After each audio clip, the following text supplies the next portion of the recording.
Hi, welcome to Wisecat. Okay, so I think a lot of you are probably expecting me to do a video on Moodle 4.5 and the new features and things like that. Yeah, I'm going to skip that and do Moodle 4.6.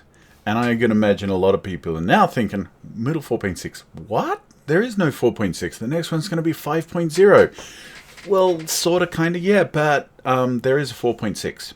And that's what I'd like to actually introduce today. So I will actually introduce both some of the new features in 4.5 and give you a preview of what's coming in 5.0 by looking at Moodle 4.6. And yes, really, it is called 4.6, and it's kind of a bizarre one. So the idea is that some people wanted some features with the question bank in particular to change and things like that, and they wanted to do it, but they didn't really want to upset the standard flow of Moodle versioning, so they've made Moodle 4.6, which is kind of an IPv5 sort of a thing, in that it is, but it's not really mainstream and things like that. So anyway, let's have a look at Moodle 4.6. Really. Okay, so I'm going to change over the thing. I have one here. This is one that I installed earlier. This is a Moodle 4.6 fresh instance, fresh open box. I'm going to log in. It's just running locally, this one. But anyway, if I go in, this is actually the first login that I've ever done. Welcome, admin. Thank you. All right. So let's have a look. First of all, there are a whole bunch of new features for Moodle 4.5, and I'll also just point out a few of those. I haven't really gone into any depth of those, but I'll just point out a few. I also have a little gripe, so I'm going to mention that one too. In the next Moodle 4.5, chat and surveys are going to be removed from core Moodle. Chat, I don't know if anyone actually uses that, but that's just where you can make a chat room. And survey was that connected and etc. meaning. It doesn't really mean what I think most people mean when they think survey, so that's probably not going to be missed so much. But they're disappearing in Moodle 5. The main reason I'm coming to this page, though, is just to demonstrate that I am, in fact, on Moodle 4.6. How about that? All right, so Moodle 4.6 does exist. It is actually a thing. But anyway, talking about going to Moodle 4.5 and 5.0, the main new thing, I think, is actually, if we go to site administration, we'll see that this AI section is new. So this AI section with the AI providers and AI placements and things like that, they are now additional out-of-the-box options for configuring an AI backend to actually serve Moodle with AI functionality. And so this is kind of a nice way of doing it, because if you have an AI that exists, for example, Azure AI or OpenAI, you can just plug in using the API for those services. Now, here's where the gripe comes in. And Moodle guys, I hope you're somebody out there is paying attention. Where is Ollama?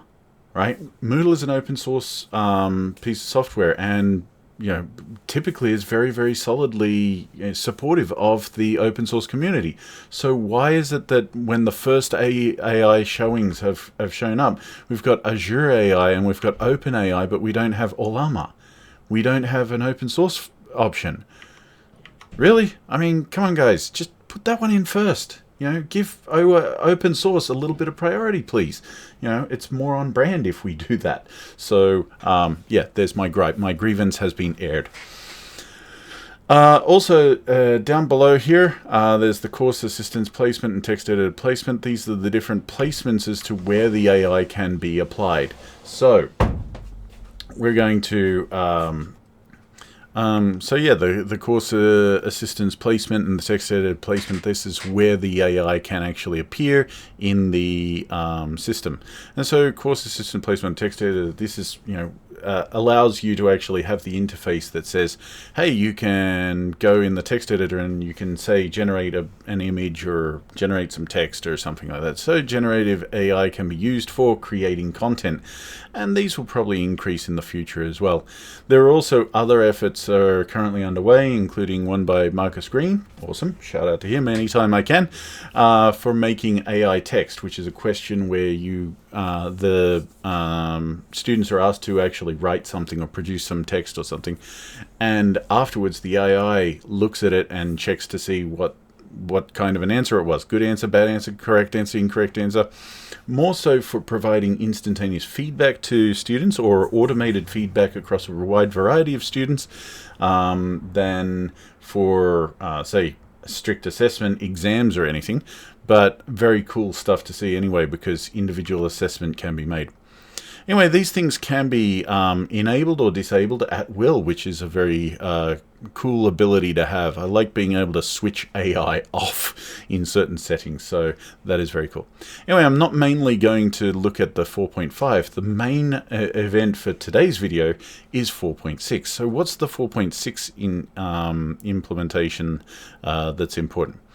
And so if we check out here, I think I'll probably see something fancy in here about question banks. So you've got your question bank plugins. So they've been plugging in, turning question bank functionality into plugins that can be switched on and off as well. So that's a pretty good one. And the idea is that question bank is now supposed to become an actual module in its own right. Now, I also am a little bit confused as to what exactly this is going to mean for the future of question banks, because, yeah, I have more questions at the moment than I have answers. But it's pretty cool. Is it going to be an activity module? It's sort of a little bit weird to see how it fits in. Anyway, let's go in and let's make a course and let's see where it shows up. So I'm going to go to the top here. And on my courses, let's create a course here. And we'll just say 4.6 baby Baba. Well, 4.6 Baba, that works too. 4.6 LTT, learn to type. Okay. Yeah, I can just save and display. Yeah. Yay, there we go. Oh, and I've got add new content, got a new tour here. Yay, skipping the tour. All right, so the thing that's interesting about here is normally we would open up to get to the question banks. We would, I'm going to shrink myself down again. We would actually click over here, right, for the more. And once we've opened that up, we would go down to question bank. And here you can see the word has changed ever so subtly and slightly, but instead of question bank, it's now question banks, plural. Now that's one of the changes. If we pop that open, wow, this is now looking different. So this course does not have any question banks yet. So there's no question bank for this course, but you can create the default question bank here. So let's do that. Let's just click this button here, and we're going to create a default question bank. Here we go. And now we've got a question bank. So this question bank is a module of its own, and we can add another question bank as well if we want, and we just give it another name. Say, let's say some questions, and this I think is going to have an impact. You know, if I go back there, then I can display it, save a display. But if I go to the list, now you can see I've got a list of different question banks, and when I open it, now I've got my question bank standard interface that we've seen in previous versions of Moodle. And so this is the question bank here, but as an individual item, I think the goal is to actually make it so that this is much easier to share. Separate question banks, keep question banks even more organized, even better organized than categories, and make them a bit more shareable or even perhaps importable, so that I can import.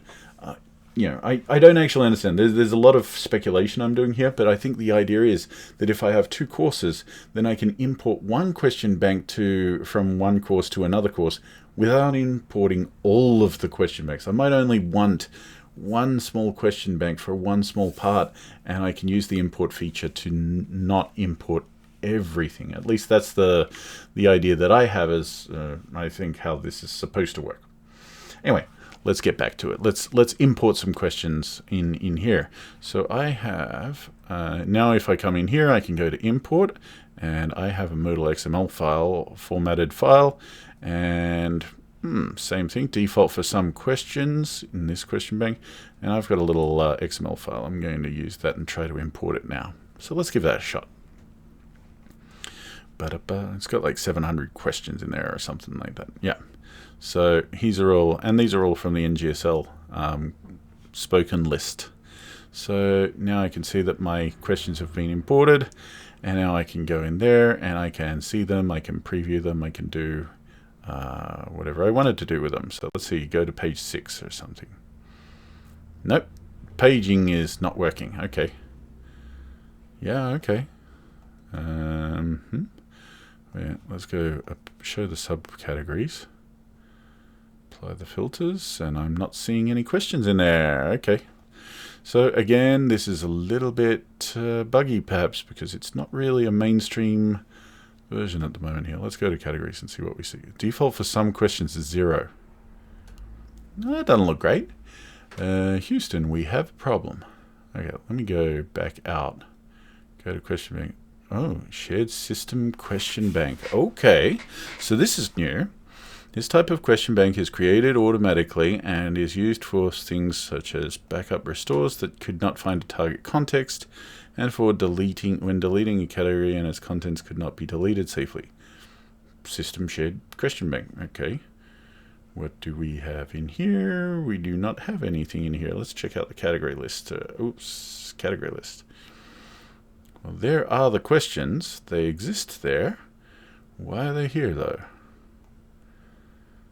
That's where the questions are, but they're in system shared question bank. That's not where I wanted them. I tried to put them in here, and they're not in here. Curious. Okay, let's go to that other question bank and see if we can pop them back into... Let's see if we can move that category. Yep. Ooh, this is movable by la-di-da, like that. Okay, so you can do that. Let's see, move. Can I move to another question bank? No, I cannot by the looks of it. I can just choose locations inside this question bank. Okay. Seems there are some rough edges to... Okay. Well, anyway. There it is. It seems, and I guess that's probably why it's not currently in Moodle 4.5, because it's looks like it's not quite ready from this user interface. But anyway, kind of a cool idea anyway that you can come in. I used to say when you were saying is the truth of the situation. Actually, yeah.